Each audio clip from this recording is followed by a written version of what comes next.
Welcome to our channel. ఈరోజు important update అయితే మనం చూడబోతున్నాం. అదేంటంటే మద్రాస్ హైకోర్టు ఒక సంచలన ఆర్డర్ అయితే ఇచ్చింది. అదేంటిదంటే నీట్ యూజీ ఫలితాలపై మద్రాస్ హైకోర్టు స్టే విధించింది. సో ఈ మధ్యకాలంలో ఇలాంటి నిర్ణయాలు చాలా అరుదుగా వినడం జరుగుతుంది. ఎందుకంటే మీ అందరికీ తెలుసు, గతంలో నీట్ ఎగ్జామ్ పేపర్ లీక్ అయినప్పుడు కూడా గౌరవ సుప్రీంకోర్టు ధర్మాసనం ఏ ఎగ్జామ్ సెంటర్లో పేపర్ లీక్ అయితే ఆ ఎగ్జామ్ సెంటర్లోనే ఎగ్జామినేషన్ పెట్టండి అని చెప్పింది. సో చాలా అరుదుగా ఈ మధ్యకాలంలో ఒక ఎగ్జామ్స్ మీద స్టే ఇవ్వడం జరుగుతుంది. అందులో భాగంగా ఇది ఈరోజు అన్ని ప్రముఖ ప్రధాన దినపత్రికలో సెంట్రల్ న్యూస్ అయింది. సో ఆ న్యూస్ని ఇప్పుడు మనం పూర్తిగా తెలుసుకునేందుకు ఈ వీడియోలో ప్రయత్నిద్దాం. సో మనకి మ్యాటర్లోకి వెళ్తే, ప్రస్తుతం ఈ న్యూస్ని మనం సాక్షి చెన్నై ఎడిషన్ నుంచి చూస్తున్నాం. తమిళనాడులో ఒక పరీక్షా కేంద్రంలో నీట్ యూజీ 2025 ప్రవేశ పరీక్ష సమయంలో విద్యుత్ అంతరాయం కారణంగా అసౌకర్యం కలిగిందని, ఆ కారణంగా పరీక్షా ఫలితాలను విడుదల నిలిపివేయాలన్న అభ్యర్థనను మద్రాస్ హైకోర్టు సమ్మతించింది. సో ఎంటైర్ ఈ కేసు ఒక కీ పాయింట్ ఏంటంటే, ఎగ్జామినేషన్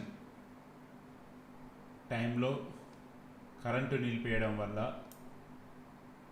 అభ్యర్థులకి నష్టం చేకూర్చిందని చెప్పేసి ఈ కేసు ఒక మెయిన్ ఫ్యాక్టు.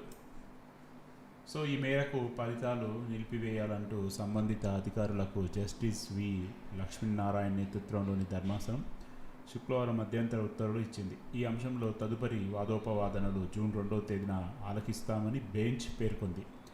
చెన్నైలోని పిఎం శ్రీ కేంద్రీయ విద్యాలయ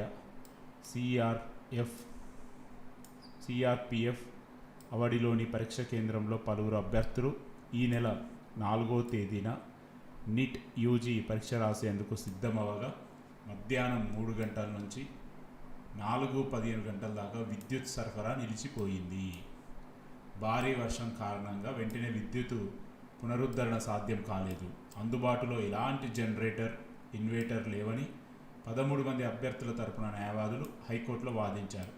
సరైన వెలుతురు లేకున్నా పరీక్ష రాయాల్సి వచ్చింది. వర్షం నీరు పరీక్ష గదిలోకి చేరడంతో కేటాయించిన సీట్లలో కాకుండా కాస్తంత దూరంగా జరిగి కూర్చొని పరీక్ష రాయాల్సి వచ్చింది.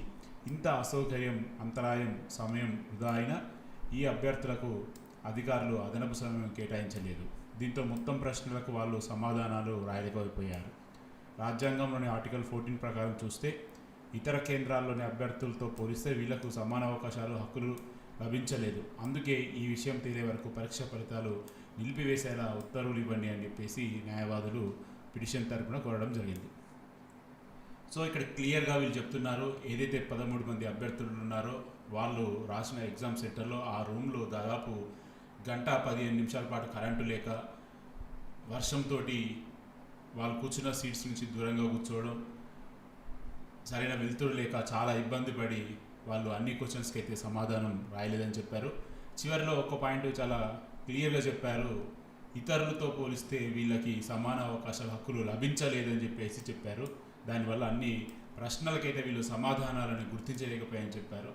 సో ఓవరాల్గా ఈ యొక్క కేసు అయితే ఒకవేళ జడ్జిమెంట్ కనుక పిటిషనర్ తరపున వస్తే ఇది ఒక చరిత్రాత్మక కేసు అవడంలో ఎటువంటి సందేహం లేదు.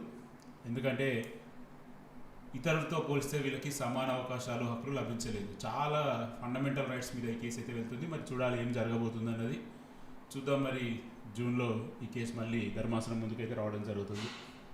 సో ఇది ఫ్రెండ్స్ ప్రస్తుతం ఉన్నటువంటి అప్డేట్.